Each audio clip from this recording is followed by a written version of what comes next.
In the Labyrinth of the Undead, Calamity Crusher Sir Shagaru Edith Lugrid leads his team of priests and priestesses against a peerless necromancer called the Corpse God. Shagaru fights the Corpse God alone as his team watches and helps cast spells. The necromancer is able to fight off Shagaru's attacks and calls upon the souls of the deceased from outside the labyrinth and from lands around them. He turns these souls into fuel for him and brings forth a dragon to attack Shagaru. Shagaru slices through the dragon with one strike. Corpse God then calls upon the bones of the dead to form an army of skeletons. Here, we see a young Shagaru as he recalls how his village was burned and the villagers were killed. The villagers' souls, alongside the souls of those he has slaughtered over the years, blame and taunt him. We find out that Shagaru possesses the evil eye, which helps him see all the souls the Corpse God has slaughtered. Shagaru first lunges and dismembers the skeletons, then dislodges a piece of the earth, which crashes into the skeletons. Then he lunges with his sword at the Corpse God, revealing a brain attached by chains to the Corpse God.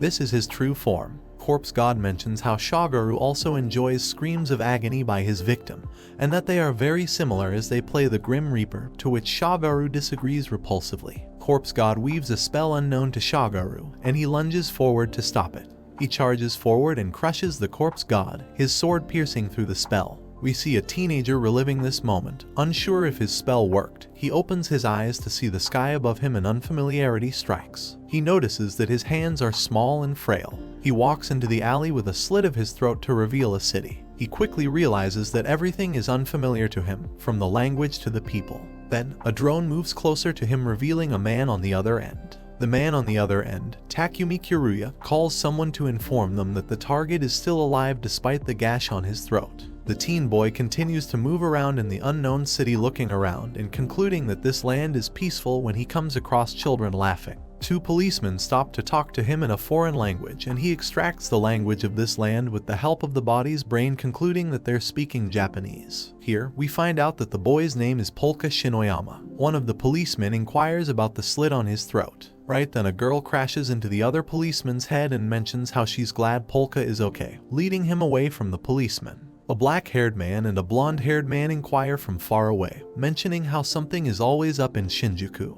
The girl leads Polka into an abandoned alley as Polk tries to remember who he is, only causing him pain. The girl shakes Polka to make sure he's okay before professing how she's going to kill him again. At that moment, Polka remembers the identity of this girl as the killer called Misaki Sakamiya. He runs away, the girl following right behind him. Through the drone, Takumi on the other end wonders why a 16-year-old is a target. He mentions how Polka needs to stay dead for him to get paid. Polka goes into an abandoned building. He mentions how he cannot sense the magic in this land, and without magic he cannot heal any of his wounds. As Polka catches his breath, the girl enters through the window right above Polka. He dodges her attacks and runs away, being fueled by the children of this land. The girl throws a knife at his calf. Polka takes the knife out and chucks it at the girl's face, but misses by just a little, scraping some of his hair. He runs and finds the nearest room. The girl explains that this building is famed in her line of work. Polka tries to run but falls due to the girl injuring his thigh. She alleges that this building was an execution ground and there are ghosts around.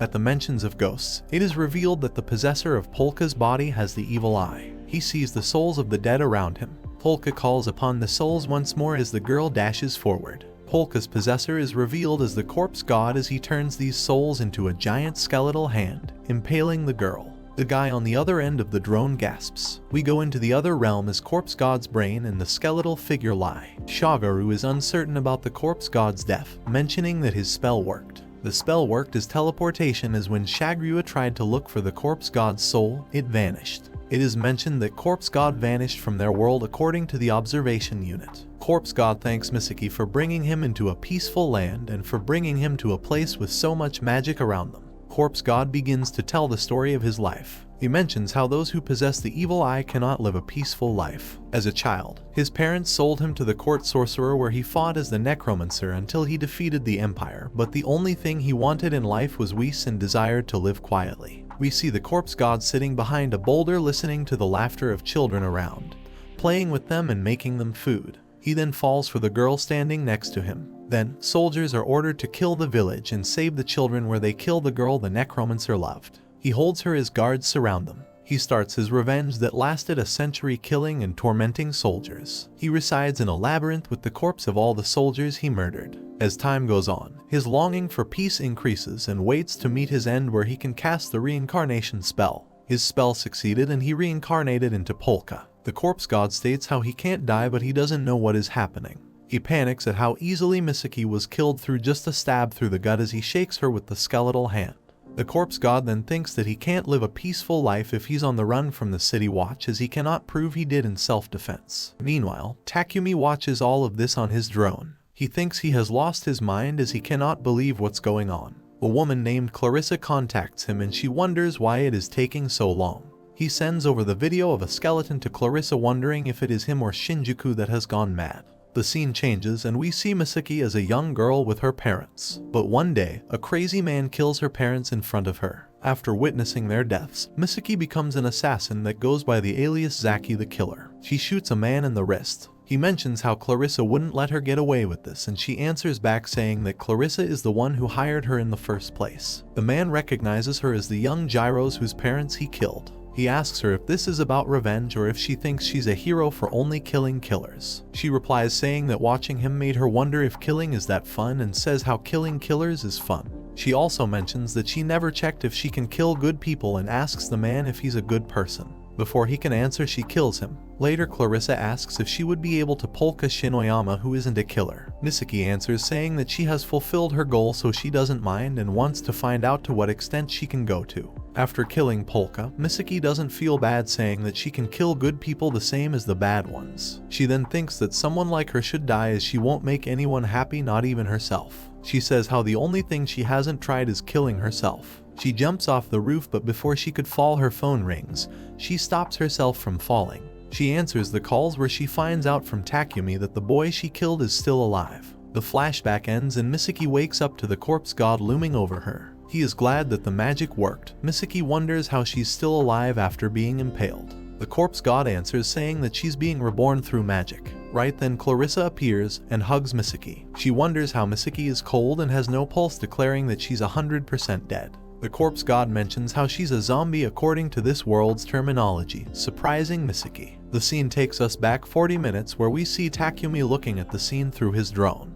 We see Clarissa and her men enter the building as Takumi breaks the fourth wall and introduces himself. He mentions he is an info broker and helps the assassins hide dead bodies. He has lived a discreet life and wants to keep it that way but now wonders how he got in this mess. The corpse god is surrounded by Clarissa and her men as he casts spells on Misaki. Clarissa asks him what is going on before she introduces herself, to which the corpse god tells her to wait before he fixes Misaki. He uses the spirits to heal Misaki. Clarissa asks Takumi if he's adding the special effects and Takumi denies. The corpse god mentions how Misaki will wake up soon and asks who they are. Clarissa says that they are Misaki's friends and their job was to seek revenge and kill Polka. She asks if Misaki is still alive. The corpse god answers saying how her brain and soul remain intact and how he healed her wounds and she needs a sorcerer to cast a resurrection spell. Everyone is confused. The corpse god asks if anyone practices magic. Clarissa mentions that he's the first one she's seen. The corpse god mentions that they all had a mass hallucination and how they should let themselves be fooled before he casts a spell. Clarissa's men draw guns, but the corpse god is quick to attack one. Clarissa asks the corpse god for time to think. Right then, everyone hears police sirens as a fire erupts outside. Clarissa says how she's scared for the children, to which the corpse god asks to be taken there right away. Clarissa asks why he cares, to which he says that he's been burned a lot and children should not have to go through that. Clarissa asks Takumi to show the corpse god the way. Takumi shows him the building and the corpse god uses magic to get there. On arrival, the corpse god uses his evil eye to spot the children and uses a skeletal hand to push himself to the building. He's too fast and the people around don't notice. When he's in the room, he asks the spirits of the parents to help their children. He transports their spirits into the skeleton. The skeleton hand safely puts the kids on the ground outside the building. In the end, the corpse god makes it out of the building, but Takumi notices that the photos ended up on social media and wonders what the corpse god's intentions are. Misaki wakes up and the team makes sure she's okay by shaking her. The corpse god wonders how even in such a nation, kids are harmed. The corpse god wonders how he can get peace and Clarissa suggests that a lot of money would help him achieve a peaceful life. She asks him what his goal is, and to that the corpse god replies that since he's the only necromancer, he would like to use his magic to earn and then live his life peacefully as he once intended, as well as a place to belong. Clarissa introduces herself as Lisa Kuraki and mentions how she's an intermediary, and that will be his bridge to the city. Finally, she offers Misaki and Takumi his help to adjust in the city.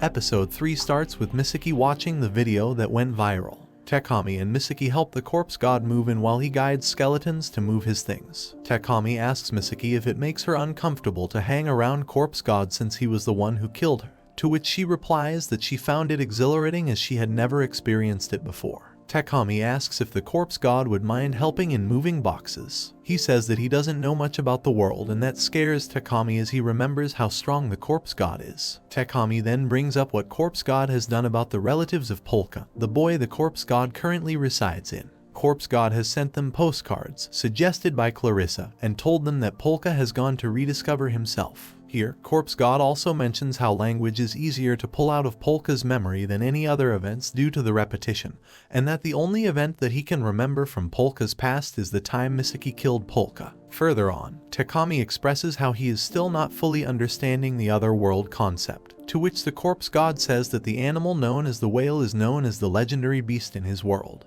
He also explains to Takumi how he used to be a skeletal monster called the corpse god. This information impresses Misaki. Corpse god now requires information about who wanted to kill Polka. It is then told that Clarissa knows who it is, but the corpse god doesn't want to ask her. Clarissa has also stopped taking any requests to kill Polka. Takumi informs corpse god that Clarissa isn't the only intermediary for assassins, but he shouldn't worry because no one will kill a freak like him except someone named Lemmings. We then see Misaki playing with the skeletal arm, and Takumi asks corpse god if he's sure he's comfortable with being around Misaki since she did kill him.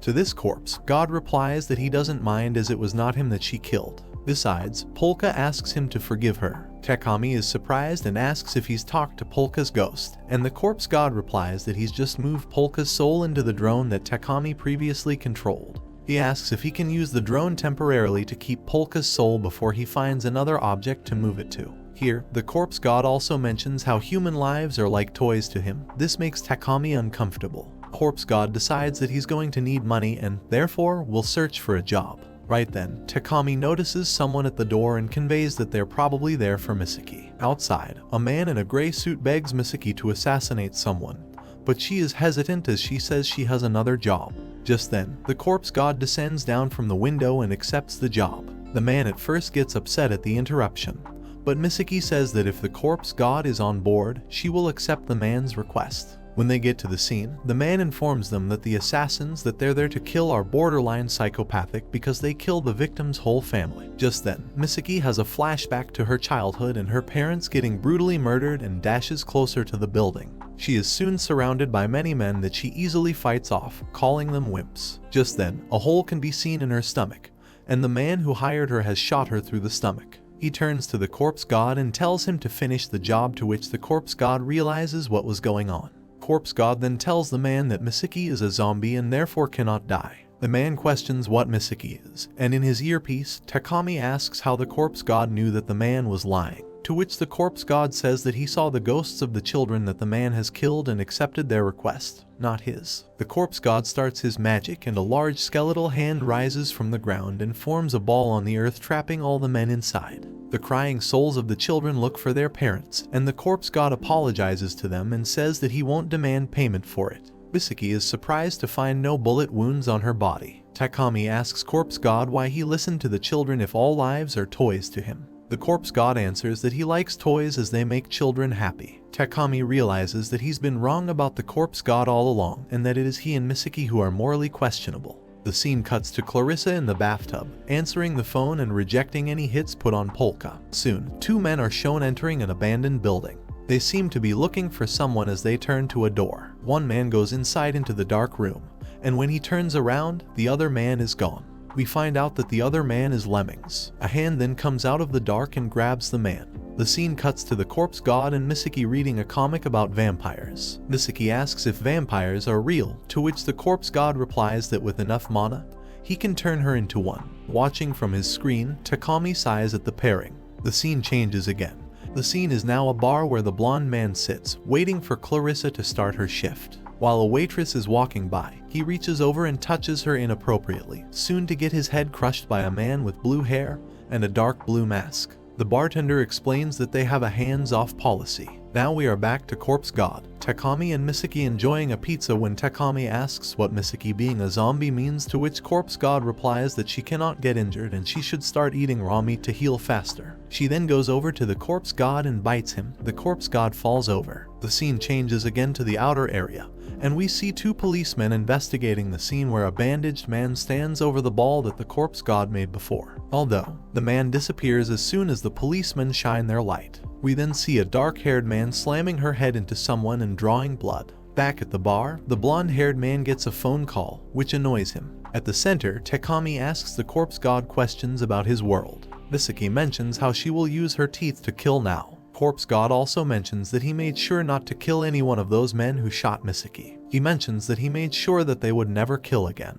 At the crime scene, we see the blonde and the dark-haired man putting on gloves and talking about their department. Here we find out that the blonde man is Tsubakoi Iwano, who is the head of the materials compiling group under the Shinjuku Precinct Community Safety Division, and the dark-haired man is from the same group and is called Kusaburo Ares. Tsubaki, the blonde police officer, explains to the Special Unit Force Comp 3 members about the different troublemakers, the Gator sisters, the barber, the riddle, the grocer, etc. All of these troublemakers are either in prison right now or dead. He also explains how these cases cannot be made public due to their unbelievable nature. This is the job that this unit does. He then mentions the three troublemakers that are free right now: the Grim Reaper, the fire-breathing bug, and Lemmings. He concludes that it must have been the fire-breathing bug that was responsible for the fire at the Shakuzawa building, as another police member explains how it was Lemmings' footprints that were found. Tsubaki thinks about the supernatural element in each of these crimes but surmises that they are all human and, therefore, the Comp 3 will catch them. The scene changes to Corpse God as he is transferring the soul of Polka from Takumi's drone into a stuffed shark toy.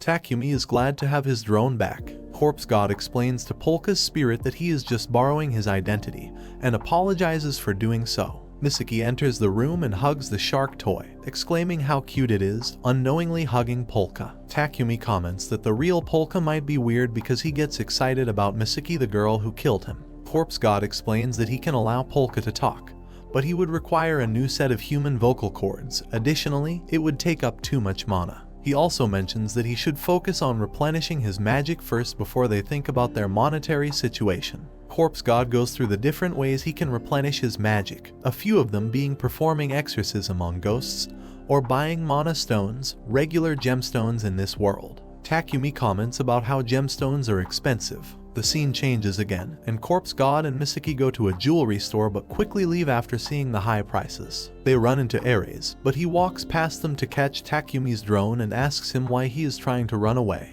The scene changes, and we see Tsubaki meeting Clarissa.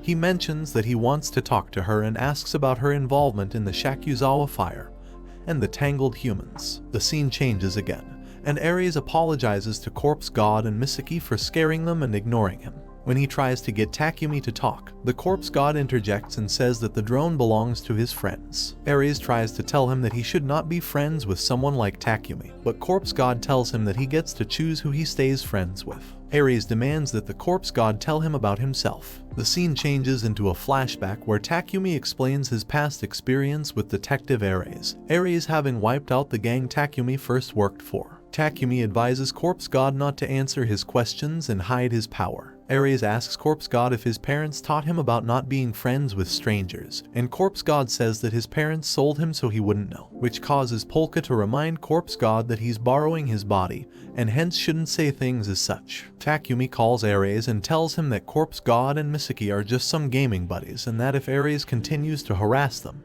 he will release this video of him hassling innocent kids. Ares warns the Corpse God about Takumi, saying that if it comes to it, he will sell his friends out like last time when Takumi was part of the last gang. Corpse God responds by saying that Takumi is still better than Ares right now. Before anything more could be said, Misaki hides behind Ares and kicks him in the abdomen, sending him back. Misaki explains that she was just defending herself from a creep who was going to attack her, and then the Corpse God and Misaki ran away. The two get away by being carried into the air with a giant corpse's hand. Takumi calls him and tells him that Ares was right and that if it were between his life and a friend's secret, he would choose to live, to which the corpse god replies that he doesn't have any secrets that are worth his friend's life. Back at the police station, Ares asks another police officer to look at the footprint on his abdomen. She pulls out a photograph of a shoe print from the Tangled People's crime scene, and it's the same shoe. We find more about Lemmings by two investigators talking about how he's a dangerous man who is willing to do anything.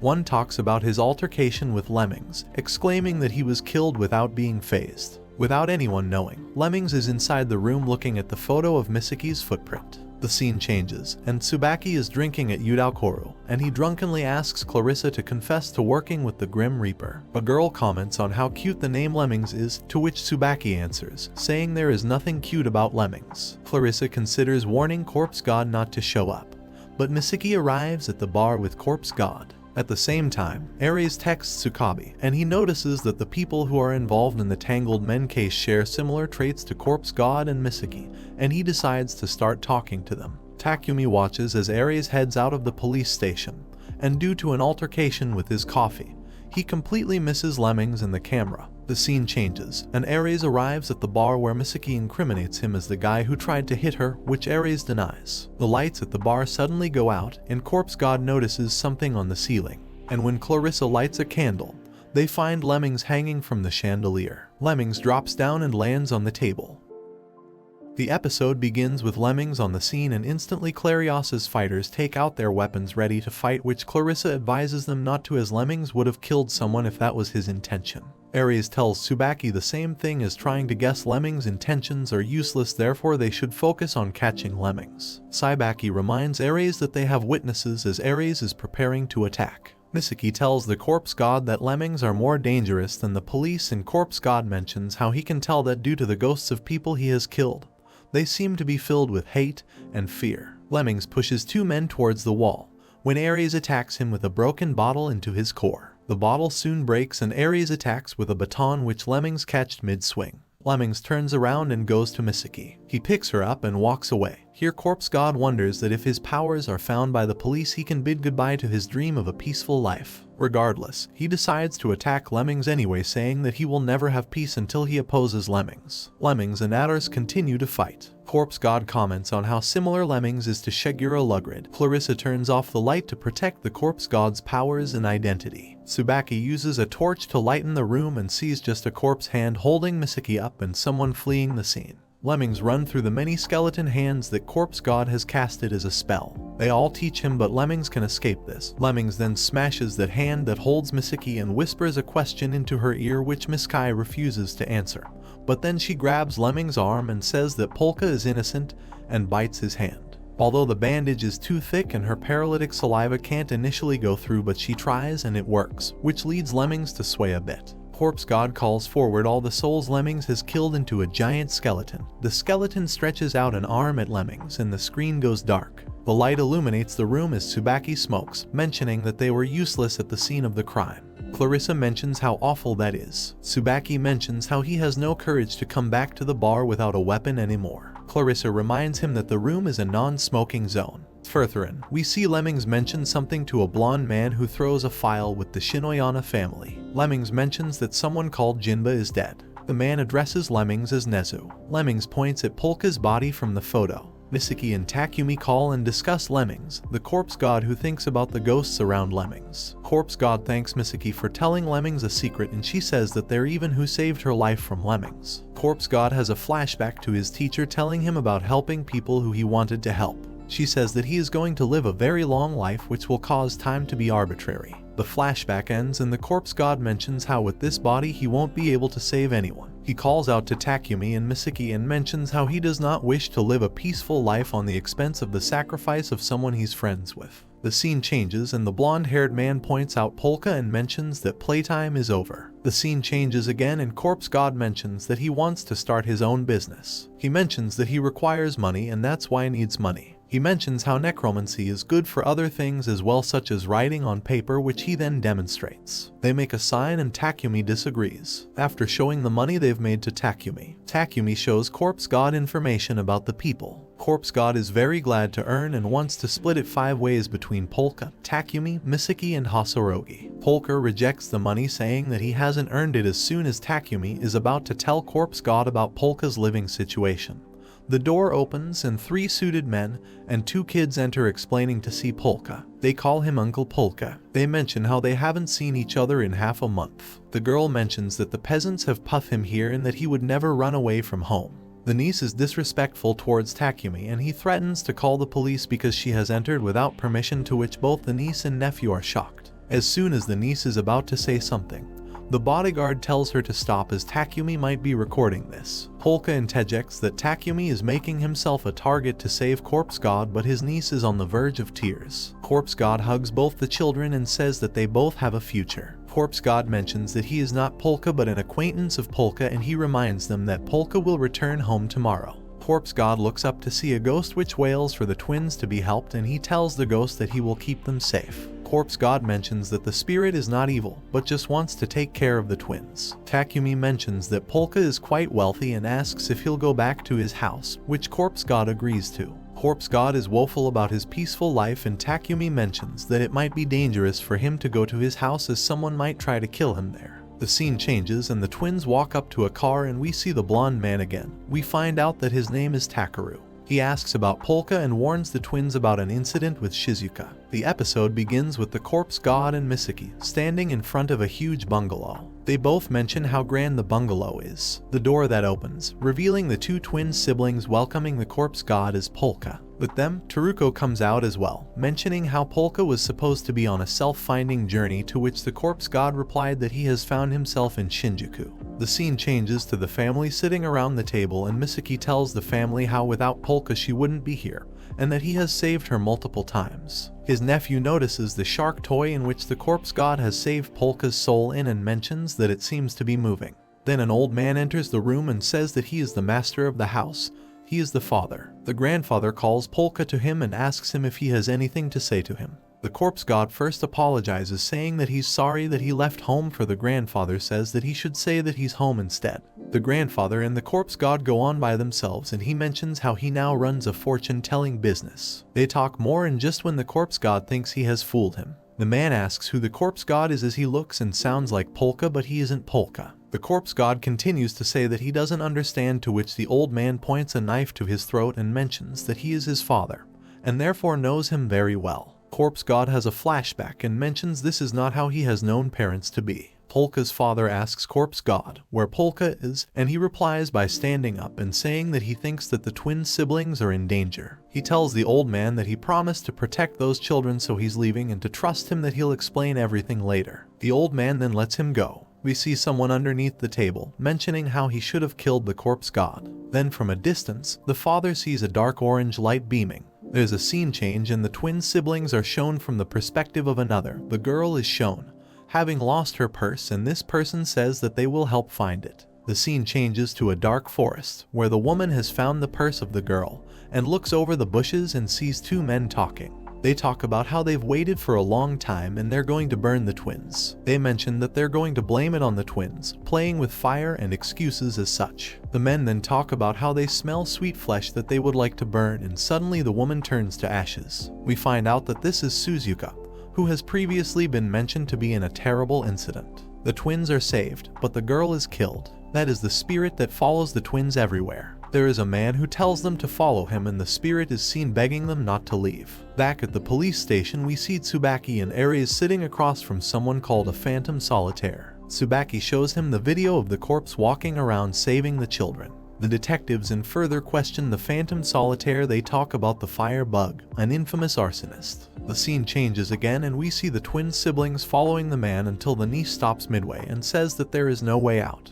The man then reassures her by mentioning that he has spent 2 years building it. We see the spirit trying to stop him and fight him, but can't do anything about it. As soon as he's about to set the fire, Misaki kicks him in the head and talks to the spirit, saying that Polka and her are going to save the children. The man then takes off his mask and reveals a slightly burnt face. The man knows Misaki. Misaki says that she noticed that he was scared of him before at the family gathering. They get into a physical altercation where Masaki lunges at him with a baton, but the man is able to set everything on fire, trapping the kids and Misaki in the room as fire surrounds them. The kids wonder if Suzuka is angry at them. They hold hands and they apologize to her when they open their eyes and see Suzuka, but it's just a mirage and it is the corpse god instead. Behind him are two arms of skeleton, and he mentions that Suzuka is not angry at them and that she never stops caring about them. He then walks away with the two siblings. One of the guys who planned to set the fire mentioned how the bug must be done with setting everything up on fire now. Then a female motorcyclist pulls up to his car and punches through the window. Back at the mansion, the corpse god comes across the maid, who mentions that she's happy to see him, and he says that her soul hasn't changed, and that he was too distracted by the twins to notice her. He sees the ghosts around her and they're very upset at her. He also mentions that she went back to her male voice. Misaki kicks the woman in the face, and she is thrown towards a wall. The woman mentions that Polka was able to see through her disguise twice and reveals that the woman, in fact, remains the fire-breathing bug. He said fire to everything around them. Right then a person comes through the fire and holds down the fire-breathing bug, eventually killing him. This man is Lemmings, and he asks Misaki and the corpse god to keep a secret. The other man is held by Teruko as he mentioned how his other friend is being jailed for arson. The man denies the allegation, saying that he was threatened by it, to which Teruko replies that he must be stupid going against his family. Back at the police station, the Phantom Solitaire laughs and mentions to Detective Tsubaki that he knows that he is lying. The Phantom Solitaire is in a state of madness when he yells out that there is no chance that some common criminal can be behind the hospital skeletons.